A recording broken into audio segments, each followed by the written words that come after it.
Bonjour les secondes 7. Aujourd'hui, on va commencer à travailler vraiment sur Ruy Blas de Victor Hugo. Normalement, vous avez dû faire des recherches sur l'histoire, de manière à ce que ça vous semble un peu plus compréhensible. Aujourd'hui, je m'attaque à la préface que Victor Hugo a écrite sur ce drame. Ça se trouve page 40 à 49 de l'édition qui était demandée. Ce que je vais faire, c'est que je vais vous lire ce texte de manière la plus expressive possible pour que vous compreniez le maximum de choses. Et ensuite, sur l'ENT, vous allez retrouver une fiche donc, qui s'intitule « Travail sur la préface de Ruy Blas de Victor Hugo ». Cette fiche, vous allez en faire un copier-coller. Vous allez ensuite répondre aux questions par rapport à la lecture que je vais vous faire là aujourd'hui. Et il faudra m'envoyer cette fiche à l'adresse mail que je vous ai donnée directement sur la fiche. Alors donc je vous lis cette préface de Victor Hugo.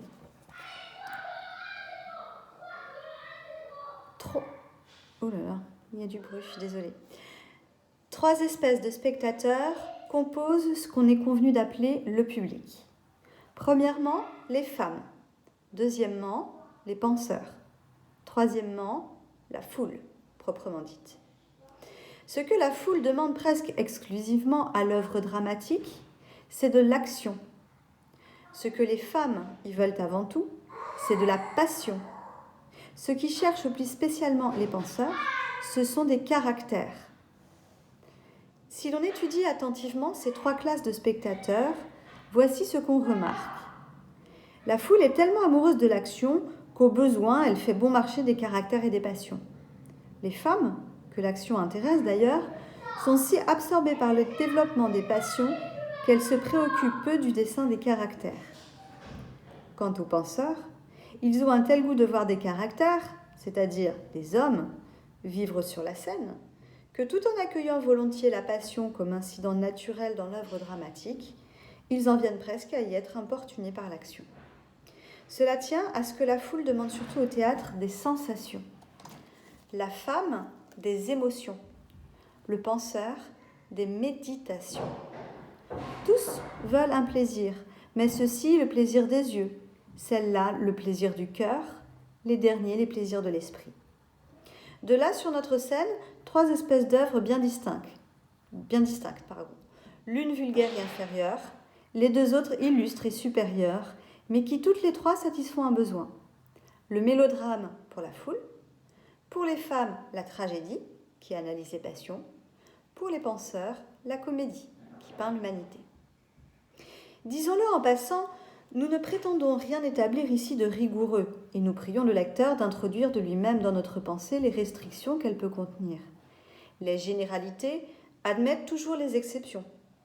Nous savons fort bien que la foule est une grande chose, dans laquelle on trouve tout, l'instinct du beau, comme le goût du médiocre, l'amour de l'idéal, comme l'appétit du commun.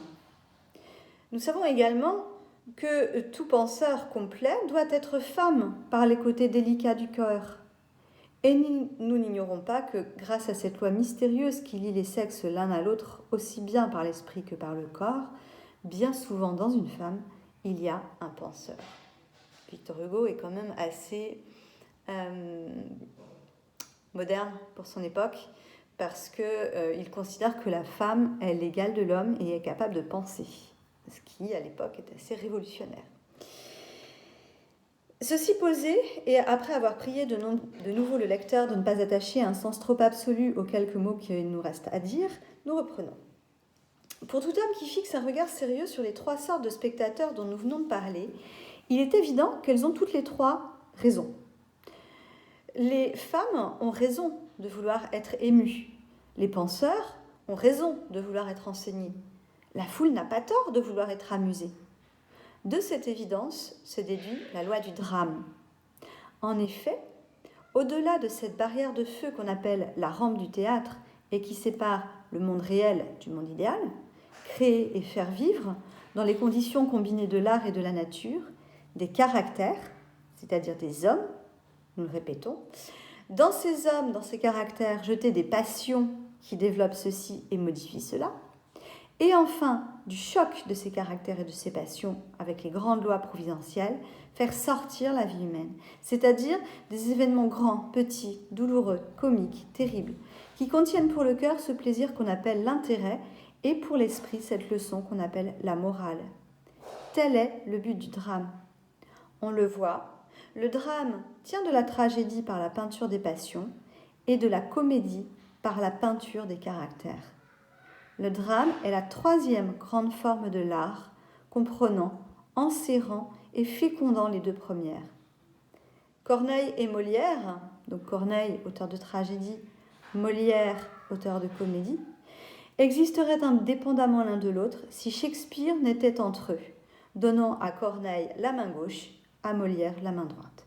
Autrement dit, Shakespeare est vraiment la figure de référence au niveau du théâtre romantique, du drame romantique, puisque c'est le premier qui, donc on est quand même au XVIIIe siècle, a réussi à faire finalement la synthèse entre la tragédie, les aspects tragiques, et les aspects comiques. De cette façon, les deux électricités opposées de la comédie et de la tragédie se rencontrent, et l'étincelle qui en jaillit, c'est le drame. En expliquant comme il les entend, et comme il les a déjà indiqués plusieurs fois, le principe, la loi et le but du drame, l'auteur est loin de se dissimuler l'exiguïté de ses forces et la brièveté de son esprit. Il définit ici, qu'on ne s'y méprenne pas, non ce qu'il a fait, mais ce qu'il a voulu faire. Il montre ce qui a été pour lui le point de départ, rien de plus. Nous n'avons en tête de ce livre que peu de lignes à écrire, et l'espace nous manque pour les développements nécessaires. Qu'on nous permette donc de passer sans nous appesantir autrement sur la transition des idées générales que nous venons de poser, et qui, selon nous, toutes les conditions de l'idéal étant maintenues, régissent l'art tout entier, à quelques-unes des idées particulières que ce drame, Ruy Blas, peut soulever dans les esprits attentifs. Et premièrement, pour ne signaler qu'un des aspects de la question, au point de vue de la philosophie de l'histoire, quel est le sens de ce drame ? Au moment où une monarchie va s'écrouler, plusieurs phénomènes peuvent être observés. Et d'abord, la noblesse tente à se dissoudre. En se dissolvant, elle se divise. Et voici de quelle façon. Le royaume chancelle, la dynastie s'éteint, la loi tombe en ruine. L'unité politique s'émiette au tiraillement de l'intrigue. Le haut de la société s'abattardit et dégénère. Un mortel affaiblissement se fait sentir à tous au dehors comme au dedans. Les grandes choses de l'État sont tombées. Les petites seules sont debout. Triste spectacle public. Plus de police, plus d'armée, plus de finances. Chacun devine que la fin arrive. De là, dans tous les esprits, ennui de la veille, crainte du lendemain, défiance de tout homme, découragement de toute chose, dégoût profond. Comme la maladie de l'État est dans la tête, la noblesse qui y touche, puisque la noblesse est censée être tout en haut, donc être l'élite, comme la tête, c'est une métaphore, la tête est tout en haut du corps, les pieds tout en bas. Donc, comme la maladie de l'État est dans la tête, la noblesse qui y touche est la première atteinte. Que devient-elle alors ? Une partie des gentilshommes, la moins honnête et la moins généreuse, reste à la cour. Tout va être englouti, le temps presse. Il faut se hâter, il faut s'enrichir, s'agrandir et profiter des circonstances. On ne songe plus qu'à soi.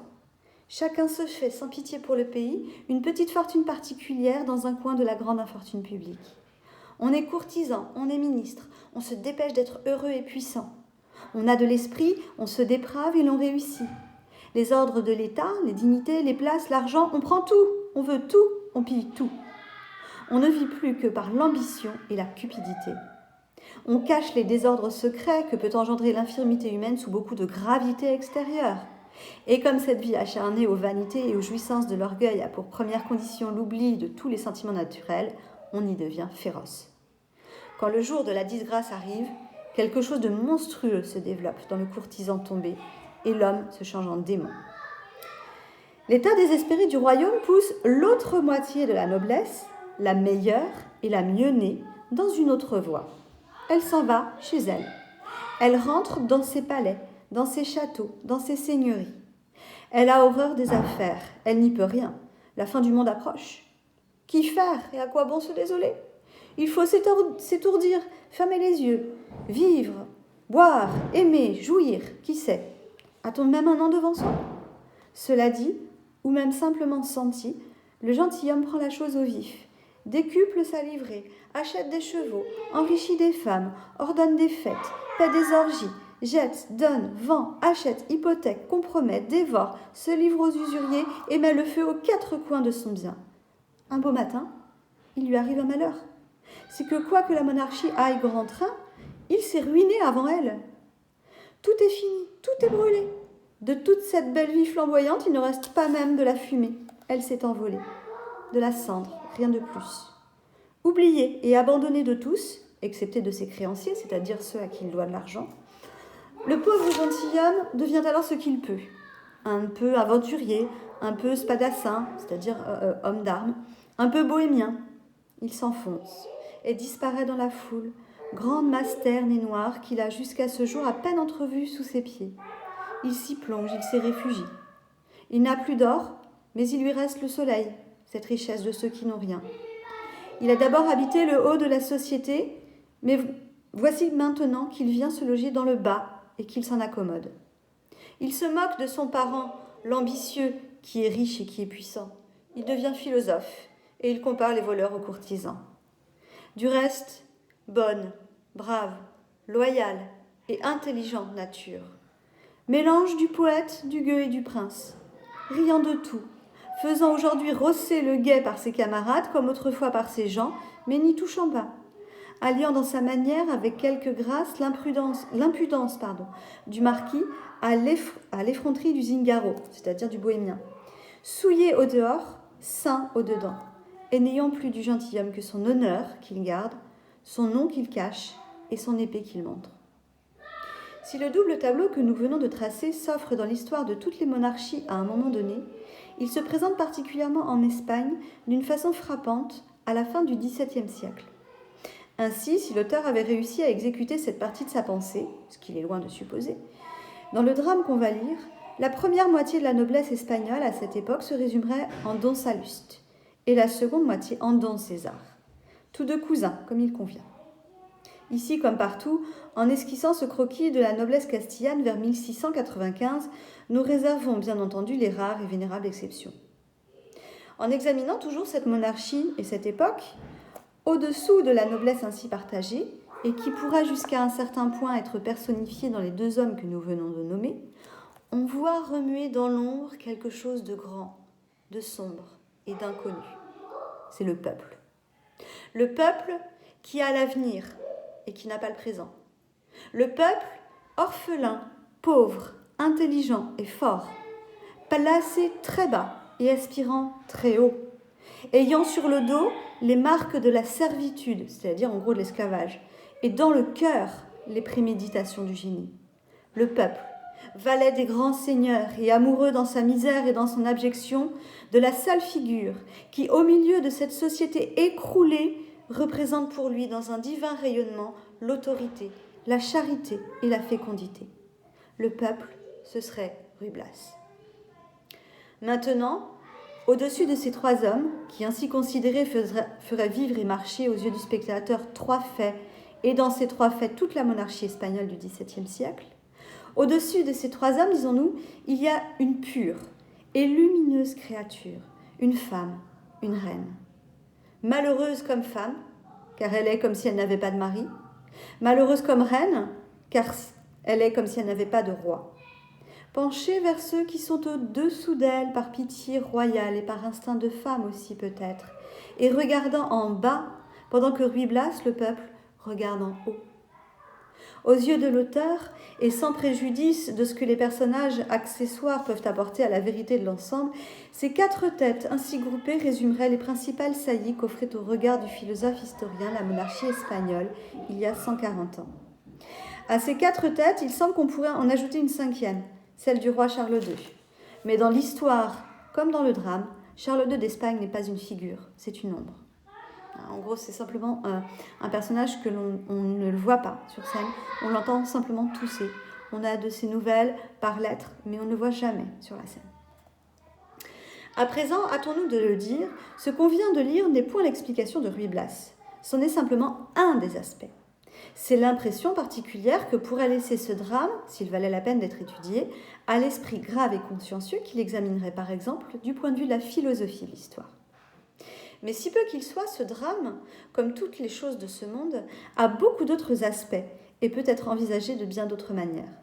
On peut prendre plusieurs vues d'une idée comme d'une montagne. Cela dépend du lieu où l'on se place. Qu'on nous passe seulement pour rendre claire notre idée une comparaison infiniment trop ambitieuse. Le Mont Blanc, vu de la croix de Fléchère, ne ressemble pas au Mont Blanc vu de Sallanches. Pourtant, c'est toujours le Mont Blanc.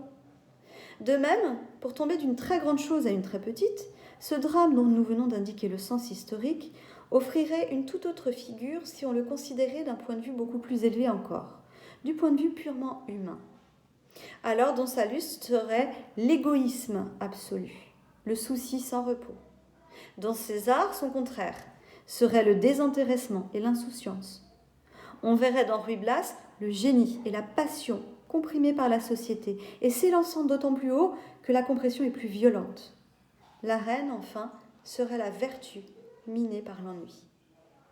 Au point de vue uniquement littéraire, l'aspect de cette pensée telle qu'elle est intitulée Ruy Blas changerait encore.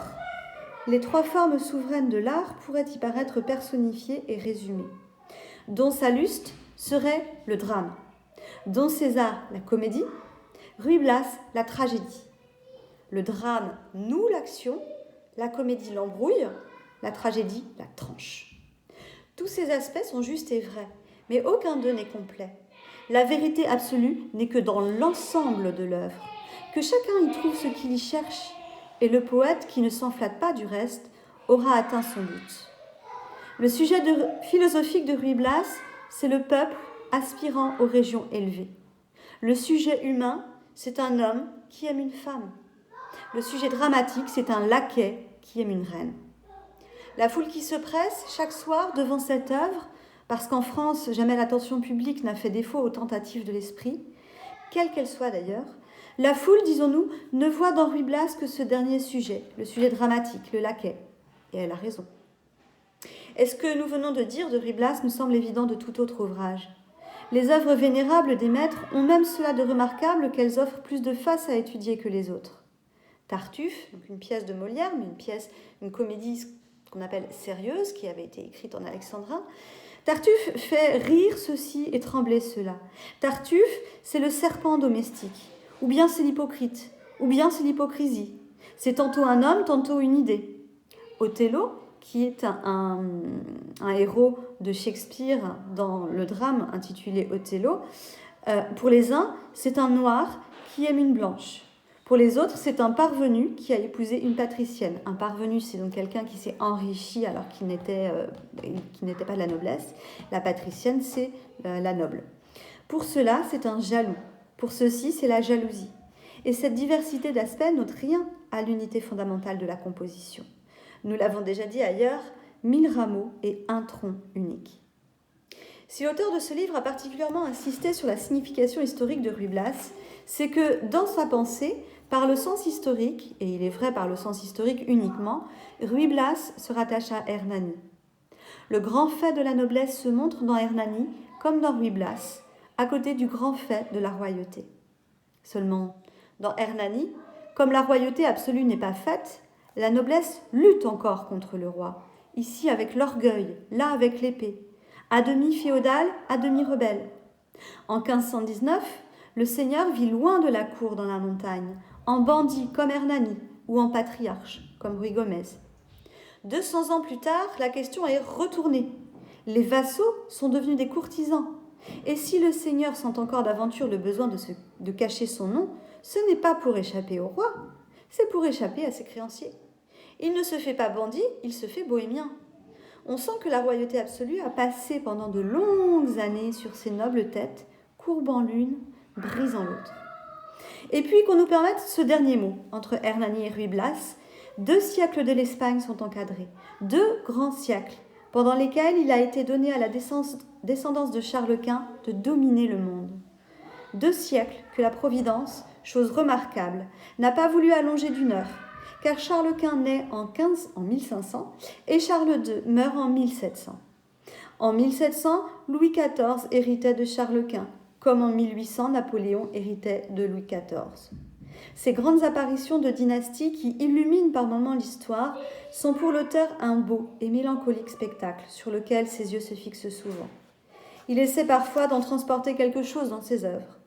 Ainsi, il a voulu remplir Hernani du rayonnement d'une aurore et couvrir Ruy Blas des ténèbres d'un crépuscule. Dans Hernani, le soleil de la maison d'Autriche se lève, dans Ruy Blas, il se couche. Paris, 25 novembre 1838. Donc j'espère que la lecture que je vous ai faite va vous aider à compléter le tableau. Ce tableau, donc, vous allez le retrouver en pièce jointe sur l'ENT. Normalement, l'ENT devrait refonctionner pour les enseignants, mais aussi pour les élèves et les parents à partir d'aujourd'hui. Donc faites des tentatives régulières pour récupérer cette fiche et me la remplir d'ici, je ne sais plus, je crois que je vous ai marqué d'ici lundi prochain. Voilà, si vous avez des questions, des commentaires, n'hésitez surtout pas à m'en faire part. Et je vous retrouve très bientôt pour travailler cette fois sur l'acte 1, scène 1 de Ruy Blas. Je vous remercie, bonne journée.